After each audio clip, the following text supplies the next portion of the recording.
ملک او د دین او د مذهب غم نو نو د دې قوم غم خدای سره هم نشته.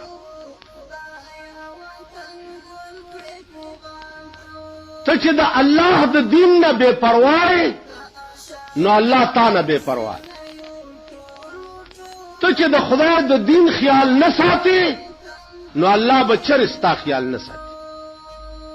قرآن کې راځي چې دا قوم به په قیامت کې ړوند را پاسي د قبرونو نړانده وي. دوی به وایي یا الله دا مونږ ړانده ولې را پاسي دي؟ خدای مونږ خو بیناو په دنیا کې دا څه چلو شو؟ الله به ورته فرمایي چې کذالک اتتک آیاتنا فنسیتها. ړوند ولې ما را پاسولې؟ ځکه چې زما آیاتونه او زما کتاب درغلاو تاهیر کو.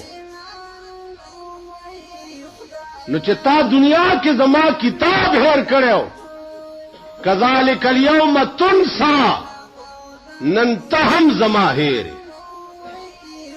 سترګې بغواړي چانه بینایی بغواړي چانه چې تا دنیا کې زما کتاب هیر کړو نن ته زما هیر. زمون خو دیو تبا ده مون خو غرق.